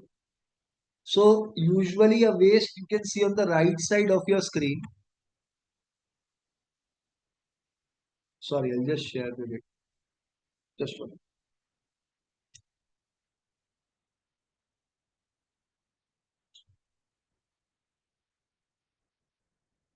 You can see on the right side of your screen, right? You see what is the total waste generated and the categories, the plastic waste, the e-waste, the biomedical waste, the construction and demolition waste, the battery waste, the radioactive waste, and then 2 categories beyond this, which talks about other hazardous waste and other non-hazardous waste, right? So one, I think what needs to be understood is a lot of waste people are still not recording. For example, in plants, we see a lot of food wastage. Sometimes they are also, the food is recycled and made to uh, is composted, but the weight of the food or the weight of the non-hazardous waste, the other non-hazardous waste needs to be categorized, and some categories are missing. Now, we also have to, so two, three things. One, let's look at what is the waste generated. Second, let's look at the percentage of waste recycled, reused, and recovered. Third, also look at the other categories which needs to be broken down. I have seen companies where, in electronic waste, they were including a lot of non-electronic waste also, and the calculations were going uh, not appropriate. To calculate this, I would always say that you should go to the premises where waste is stored. You will get a lot of idea whether the waste is stored as per the format which is here. So usually you will see a clear bifurcation and categorization that the waste is separately stored at plastic waste is separately stored, e-waste is separately stored, hazardous, non-hazardous is separately stored, and under non-hazardous also, you might find subcategories at larger plants, right? So what gets missed is some waste stream which could not form part of other categories. Which means if you have to report this correctly, the production process has to be very clearly understood. As I told you, in lot of companies I see where food waste was going to composter, where there was a horticulture waste also arising, all this going to composting, and people not recording the actual weights and not recording it as a part of KPI, right? The hidden streams could be sludge, solvent waste, used oil, contaminated packaging as a part of hazardous. So please look for these kind of categories and whether they are included in hazardous category or not. The non-hazardous waste like scrap, fly ash, packaging waste, right, can also be looked at, and specifically the food waste, right? So sector specific waste are not separately disclosed despite being material, and this reduces visibility of actual waste composition and circularity potential is what we are trying to make out. But while you look at on the right side, let's look at HUL's disclosure. And the disclosure, we have, we have calculated the waste intensity. Now it talks about the waste which is recycled out of, the total waste generated. So 53,338 is recycled, waste which is reused, and some other recovery waste options which, company has excised. What company is trying to demonstrate here, you can look from the matrix that 90,977 metric tons waste was generated, out of which company has actually recycled, reused, or has used other recovery options for 90,478. Remaining, the disposal company is doing landfilling also for 313 metric tons, and 180 tons is taken to incineration, right? So this is how the overall matrix looks like. But through this matrix, what I am telling you is the problem which we realized, the other non-hazardous and hazardous category, there are a lot of missing waste components which company usually don't report. Also, if you are on the assurer side, you should always look at the disposal process of it, look at the weighing bridge calibrations of each kind of waste which is generated, usually the records which are maintained, the integration to SAP systems, all this needs to be taken care. You may put up any question if you have any particular questions pertaining to waste.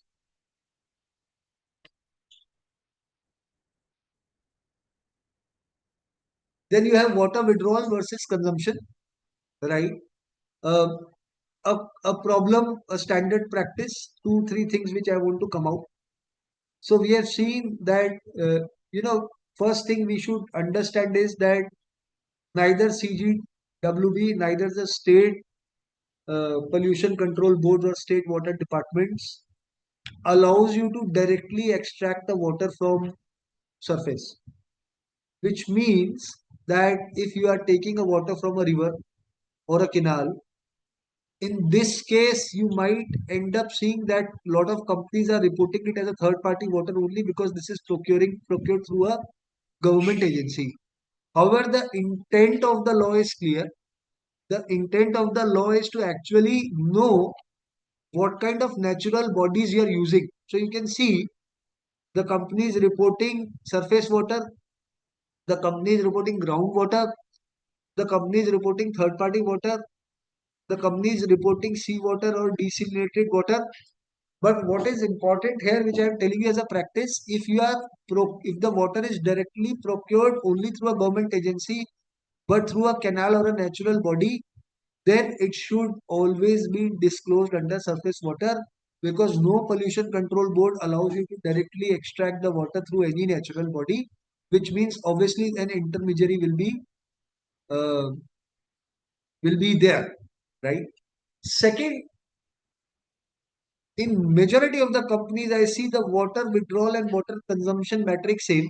And not only to the extent of this, the people actually do not capture these readings through their water withdrawal meters, right? The meters which have been installed by the state water departments.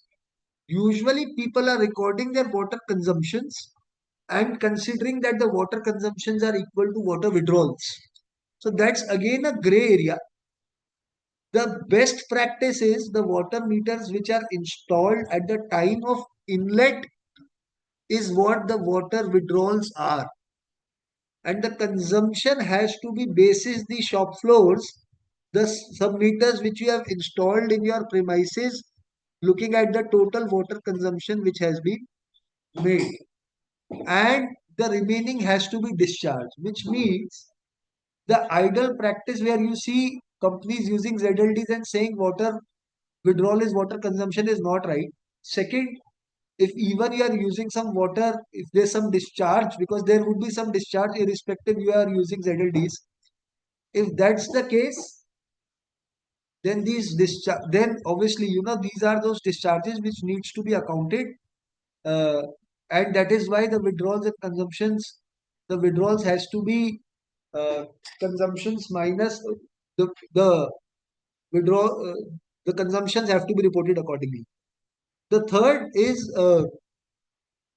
the standard of CGWA. That standard is of 45 liters, and this you will see it in a lot of service sector companies. So we were talking of a typical manufacturing facility where the problem is that the withdrawal and consumptions are same. We want to avoid this. The withdrawals are, I told you, from the inlet meter. The consumptions are basis the submeters which are installed, and the discharge is even it is ZLD, and even if you are using it for horticulture, the discharge still needs to be reported. That's area one to be concerned. The second is the service sector industry. Like a bank has say 20,000 employees and they would have sublet premises. Very difficult for a bank to get 5,000 branches installed. So CGWA, which is the Central Government Water Department, prescribes you a 45 liter man day consumption for each man, which includes the flushing water and the drinking water. Which means if you have 5,000 employees, you can extrapolate the number of 5,000 multiplied by 45 as your total consumption. That's a permission which CGWA gives, and that is something which is specified by ISF also, which means that in times to come we might have to extrapolate some actual data, not look at actual data, because installing waste water meters could be very difficult at places where operations are very scattered like a bank, and which means that the extrapolation will come into picture, and that is why I'm talking about this 45 liter.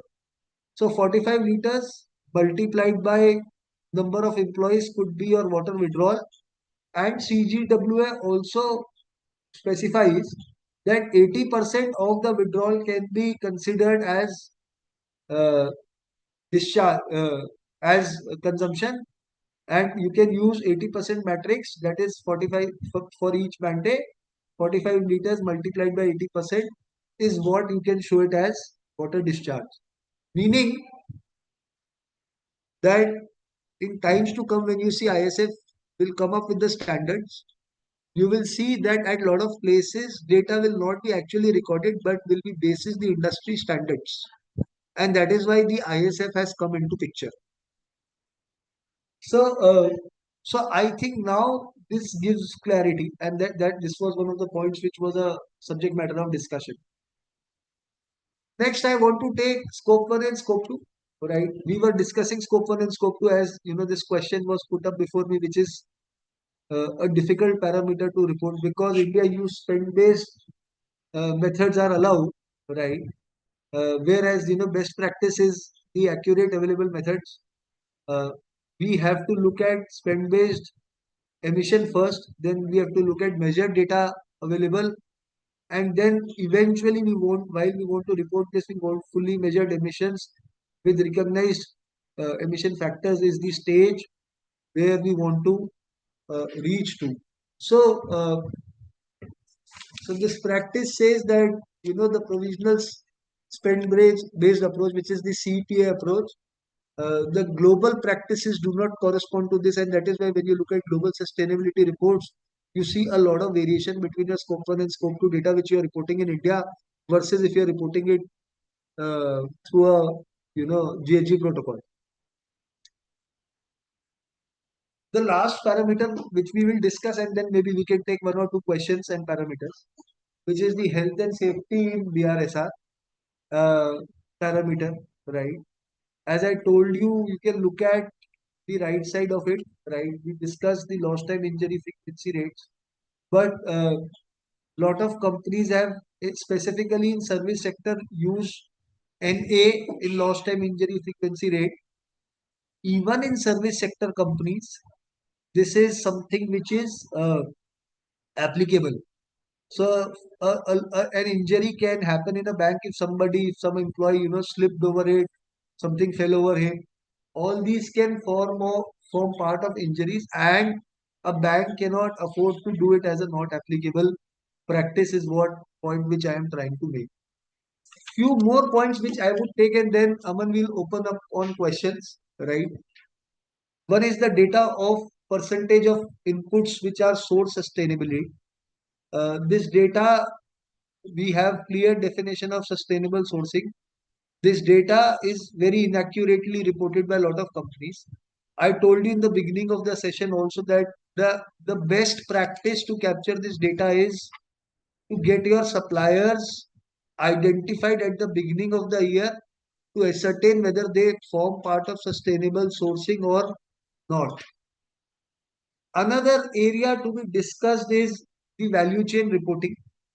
So I wanted to come out on a point where SEBI, first mandated 75% of upstream and downstream partners to be uh, reported as a value chain and reported on the subsets on BRSR core KPIs, which means that if Reliance have 500 value chain partners, the 75% of their value chain upstream and 75% of the value chain downstream needs to be quantified. And as a parent entity, I have to capture these emissions. But then the complexities were felt. Like I can tell you that Reliance might do a procurement from British company like a British Petroleum, right? And British or Saudi Royal, they might not tell you what kind of emissions they have been doing. So there were some practical challenges. So SEBI said now you go for a voluntary capturing of value chain partner. In fact, the cycle of sustainability reporting can only be completed once the value chain data is extracted and captured, and that is a part of scope 3 emission also. But India specifically talked about value chain reporting. So now the new notification says that a value chain partner which comprises more than 2% of your total purchases oblique sale should form part of value chain reporting and needs to be assessed that too on voluntary basis, and it needs to be reported that too on voluntary basis, and a voluntary assurance can be taken over the reporting of the value chain partners. Last point which Aman I will cover, and then we'll open up for questions, which is the uh, you have to report the complaints pertaining to health and working conditions, right? Health and safety and working conditions. A lot of companies usually report considers health and safety and working conditions as to be a same kind of a KPI, but it's completely different, right? Uh, And more importantly, a lot of companies are over reporting this data while they are putting up suggestions. So an employee put up a suggestion that I need, change in the gloves. No, that's not a complaint, right? So the identification point of complaint, the SOPs of the complaints, what constitutes health and safety conditions, what constitutes working conditions also needs to be identified. A KPI which is controversial. And similarly, I was discussing a KPI where we were talking about the consumer complaints, and majority of the data is not reported in bifurcated into data privacy, cyber security, advertisement. Instead, the company following the practices, trying to hide under the other categories. All these reporting practices, if what we discussed in last one almost 2 hours, if uh, if elevated, will significantly improve the ratings of the company. The rating framework has also come, the ERP frameworks have also come, and a lot of demand while you are acting as a sustainability consultant. You will find a lot of demand where company says, if you are my report preparer, then my rating has to improve. To improve those ratings, these pointers were discussed in front of you. Happy to take all your questions further, Aman. Firstly, sir, thank you so much. I think a very, very insightful session. There are a few more questions. I'll just post them in front of you. So, one of the questions is, how can ESG disclosures be made decision friendly or decision useful for investors and stakeholders, also in the context of valuation and cost of capital? So I think very valid question, because we just have a sustainable finance framework coming up. So today, if you go to a bank for finance, see there are two kind of things, right? So like for larger projects, your ESG ratings are looked into. So if the ratings are better, you get your cost of capital actually reduces. The other side of the story, 4 days back, I was reading Bank of Baroda issued 10,000 crores green bonds, right? And they will use it to finance only green vehicles. So the access to capital in next 10-15 years will be completely dependent, more than your CIBIL and all, will depend on the kind of sustainability ratings you have been doing. As simple as, Aman, I can tell you, we were looking at a garment company. They have this QR code because they supply it to Europe. Yeah, Mention there, if you scan the QR code, you know the emissions which are made for manufacturing this shirt, and okay, you can supply in Europe only if you have these kind of standards adhered to it. So there are two aspects to it. Yes, sustainable finance is evolving, green finance is evolving. Green initiatives which company does are as of now on a low or a cheaper cost of finance, and the framework is yet to be applicable, but the banks are acting very robustly over it. Other, the products also needs to be sustainable to get access to the wider markets. And specifically, there is a pushback from US. There's no doubt about it on sustainability after Trump. But on at the European side, the regulations are getting stringent and stringent. And a developing country like us will always, will be questioned, even though we occupy a very limited carbon space. And that is why we took a 2070 target, because we understand the fact that there has to be some carbon which needs to be burned. If you have to move from a developing to developed economy, you just can't trust this. And that's why India took a very realistic target, which is also very stringent from Indianized context. got it. Just an extension to that, another question is from a BRSR perspective, there's a long-term and a short-term strategy. So on the long-term part, how can it be embedded into the long-term business strategy rather than just being a reporting mechanism? So see, you have to, your each capital has to interact with your natural capital, Right. right? So we call it interplay of capitals, and the strategy section talks about interplay of these capitals, where how does my financial capital interacts with my natural capital, how does my manufacturing capital gets interact with my natural capital, how my intellectual capital gets interacted with my natural capital, human capital versus natural capital, social and relationship capital versus natural capital, manufacturing capital versus natural capital. All this has to be embedded, the KPIs have to be embedded together, and you have to make a strategy which constantly talks about these interplay of capitals. For example, if you have put up a, uh, we were talking about a green assembly line for Maruti, right? Yeah. So your manufacturing capital actually got interacted with natural capital. There was a conscious call, conscious strategy which was made by the management. I can tell you another strategy. So the company Maruti from Gurgaon Manesar have stopped transporting any of their cars through, uh, you know, trucks, truck Okay. fleet. In fact, they have started using railway slidings, right? Hmm. So they know, and the quantum of effect is 180,000 metric tons of carbon saved. So uh, all this thing, obviously, the so we were discussing in previous question, you get cheap sources, you make sustainable products, uh, the products are widely acceptable. All this has to be correlated and should become part of strategy. Otherwise, countries like India for Western world for no reason, people are looking as if that we are the only emitting nation.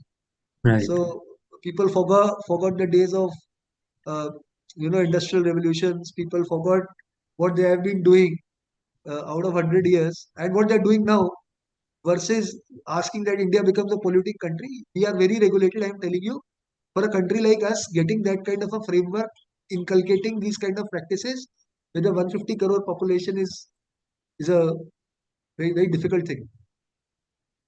Right. So also in the context of a short-term win, what quick wins can deliver visible ESG impact in the short term without any significant cost being incurred against it? So, so obviously, your social and governance. First is if you have to incur limited cost, you start with governance Okay. because governance does not require any cost. Governance requires effort to build. Hmm. So at least once you have a governance in place, whatever you are burning, whatever carbon you are emitting, whatever social you are doing, at least your data becomes authenticate. Hmm. Then you move on the because the most expensive parameters is the environmental ones. Right. So putting up a ZLD or converting myself, like you see HUL procures more than 95% of the energy from renewable sources, Hmm. right? So Hmm. quick wins could be PPAs from for green energy. Long term win could be captive production. So every time you have to take that call, small calls, but high impact. So there could be some social parameters also. For example, if you want to improve your, I was on a board of a company which says we will do our gender diversity to 25%, and they were on 12-13%. Now these are ambitious targets, long-term targets. In 5 years also they were not able to put to 16-17%. They have to revise the target. Hmm. So quick wins. I think if you have to really set this up, set up governance first. Look at small impacts which you can do on energy, water, waste fronts. Look at the quantum of. You can't always look at quantum of cost and benefit when it is about sustainability. I feel a lot of ESG committees and lot of initiatives go into vain when the cost involved to take those initiatives is taken. So you have to have a long-term plan of how do you get this cost financed and when do you achieve these milestones. Okay. So, the last question, I know it's been a long session, but what would a best-in-class BRSR reporting look like, at least in the Indian context, over the next 3 to 5 years? So I think one, uh, the more leadership indicators the report talks about, it looks very impressive, right? Yeah. Two, so in next 3 to 5 years, you should look at how many companies are fulfilling leadership indicators. Not applicable on applicability does not looks well. Like consciously, it is applicable. How can you say a lost time injury frequency rate is not applicable for a bank? Check all bank reports. And are you saying there would be no injury? Or how can you say when people say, we have assessed our offices in a bank and actually they haven't? So the real initiative should come out. There would be shortcomings. Third, the qualitative disclosures and narratives you put up. mm, Fourth, you will see BRSR evolving with climate resilience and climate task force disclosures. And you will see a lot of risk management coming up in BRSR in times to come. So the risk management is something which India completely missed and the world is now talking about. And that right, is why IFRS S1, S2, TCFD, TNFD, everything has taken a shape. So that's how I think these three, four things would make an elevated BRSR. My only request to the learned audience would be, I think, uh, because a new initiative, companies usually push you to, talk more and do less. Instead, uh, the mature companies talk less and do more so that they do not catch up into any regulatory hassle as the level of scrutiny and the greenwashing which has been done. I have seen a very large multinational Aman reporting that we have impacted 1 million lives of people. right, And in BRSR, they report this number as 30,000. So, so there's a lot of variation, right? right, yeah, And these variations should not come. Whatever you presented in your integrated annual report or other reports should be exactly corresponding to what you are presenting in your BRSRs. The better you report, the qualitatively you report, the quantitative KPIs calculation you do, more applicability you take, more leadership indicators you fulfill, your BRSR report gets excellent. perfect. Perfect. So I think so that answers all the questions. Um, on behalf of the Sustainability Reporting Standards Board of the ICI, I extend my sincere gratitude to all the participants for joining the insightful webinar today. I would like to place on record our special appreciation to our distinguished speaker, CA Ankit Maheshwari ji, for delivering a very enriching and insightful session on BRSR preparedness. The session effectively highlighted all the key aspects of BRSR preparedness, including identifying the gaps, highlighting key aspects of BRSR, addressing all the implementation challenges, and strengthening reporting practices in line with the evolving expectations and regulatory requirements. I also thank all the participants for their active engagement and valuable presence. We look forward for your continued association with our future programs. Thank you again for your time and support, and thank you, Ankit ji, for giving Thank your you, Aman. You valuable were time and were really helping me out, throughout this. Sorry to keep you engaged throughout the session and just involving, but you were the savior. I And know, sir. I think it was very helpful for all of us to learn more from you, sir. So thank you so much, sir. Thank you, everyone. thank you, everyone. Thanks. Bye. Thank you. Yeah.